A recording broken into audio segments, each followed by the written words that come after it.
If you're a cyclist dealing with a clavicle fracture right now, or you've had one in the past and want to understand what really happened to your body, this video is for you. In the next few minutes, I'm going to break down everything you need to know about clavicle fractures and the keys to a full recovery from one of cycling's most common injuries. So let's dive in. Your clavicle isn't just a bone that breaks when you crash. It's an S-shaped bone that sits at the top of your chest and connects your arm to the rest of your body. One end attaches to your sternum in the center of your chest, while the other end connects to your scapula or shoulder blade, making it the only bone that links your entire arm and shoulder to your skeleton. When it breaks, you literally lose the structural connection between your arm and your torso. Plus, your clavicle sits right next to the brachial plexus, the network of nerves that controls your entire arm. This is why clavicle fractures affect so much more than just one bone. Clavicle fractures are often classified by location, using a system that divides the bone into thirds. Research shows that about 75 to 80% happen in the middle section, with the rest occurring toward either end. But what really matters for your recovery is whether the bone pieces stay aligned or they move apart. Studies show that fractures where the bone stays lined up usually heal well without surgery, but when there's significant displacement, meaning the pieces have shifted apart, research indicates surgery often provides better outcomes. And good news, even if you had surgery, those plates and screws provide immediate stability, which research also shows can speed up your return to activity. But regardless of your treatment,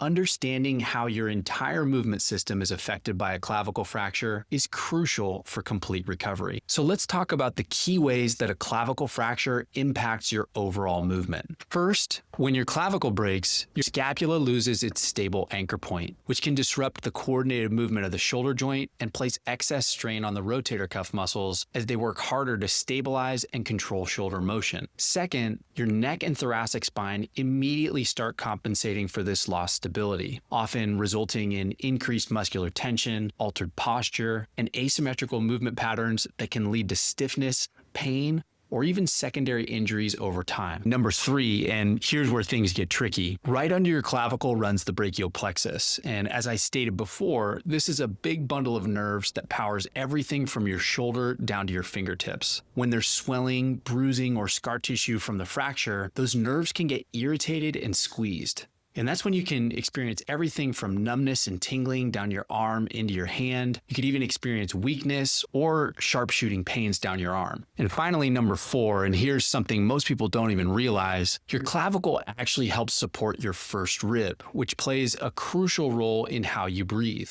So when that support is gone, your upper ribs can't move as well when you inhale. That means that your neck and shoulder muscles have to pick up the slack, which can lead to even more tension and dysfunctional breathing mechanics over time. And this is why it's so important that returning from a clavicle injury is done properly. Now that we've covered the impact that a clavicle fracture can have on the surrounding areas, let's talk about the healing process itself. There are really 2 main parts to the healing process. First, the bone needs to heal.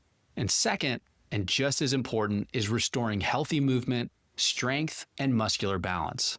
You're not just waiting for the bone to knit back together. You're rebuilding neuromuscular control, reestablishing normal movement patterns, and reconnecting your entire kinetic chain. In regards to bone healing, research shows that most clavicle fractures reach initial bone union within 6 to 12 weeks. But that's just the beginning. Full bone remodeling and load tolerance can take several more months.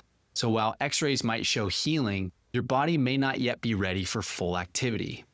But the key is understanding that bone healing is just the foundation. Your real goal is preventing long-term issues like stiffness, weakness, or altered mechanics. Now, if you're wondering about getting back on the bike, timelines can vary depending on the type of fracture, whether surgery was involved, and how your body responds to the healing process. That said, most people can return to indoor cycling anywhere from 2 to 6 weeks in, depending on pain and stability. Outdoor riding usually takes a little bit longer, typically 6 to 12 weeks or more because of the added risks and demand on your shoulder. Now that we've covered the bone healing and have touched on return to cycling, let's talk about how we actually prevent those long-term issues we just talked about.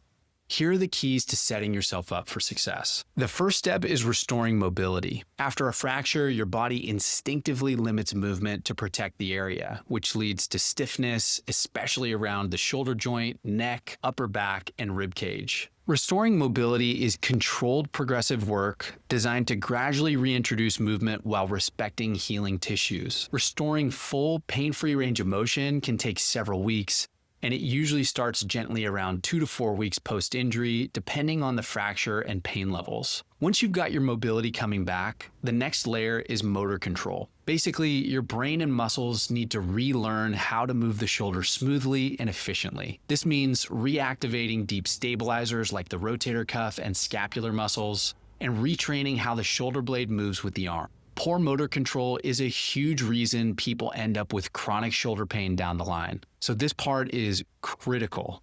You'll usually start working on this around weeks 4 to 8 as mobility starts to improve. Once your mobility and control are coming back online, it's time to start rebuilding your strength. And if you're a cyclist, this isn't just about the shoulder. Sure, you'll work on restoring strength in the rotator cuff, deltoid, and scapular stabilizers, but cycling is a full body sport. You need strong, stable shoulders to support your position on the bike, especially in long rides, aggressive aero setups, or technical descents. But more importantly, you'll also need to reintegrate the shoulder into the rest of the kinetic chain, your core, your hips, and even your legs. If your shoulder can't absorb vibration or handle subtle force transfer through the bars, you'll compensate somewhere else, which could lead to neck pain, lower back issues, or inefficient pedaling.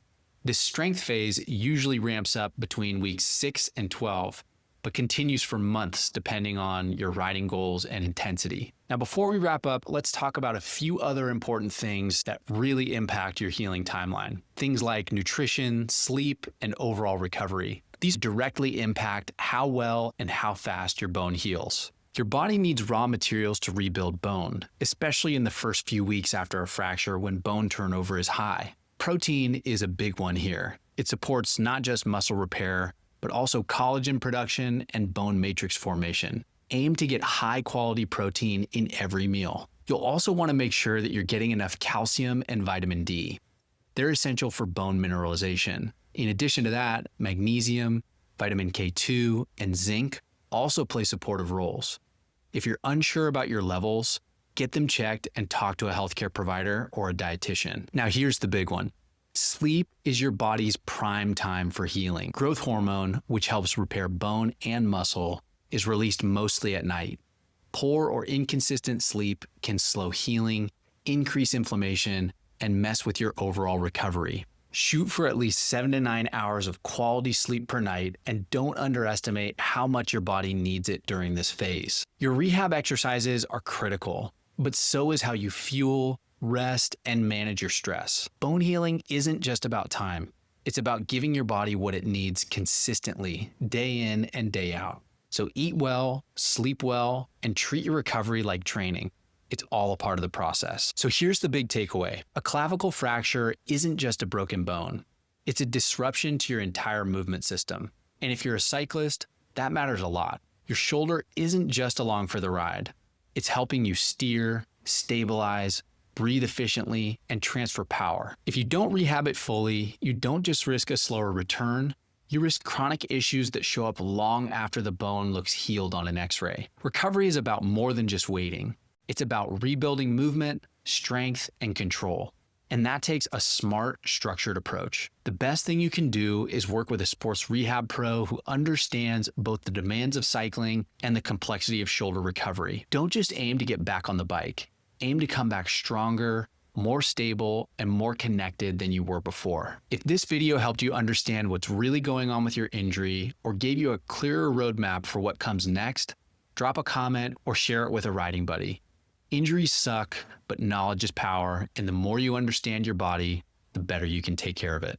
All right, that's it from me. I'll see you on the next one.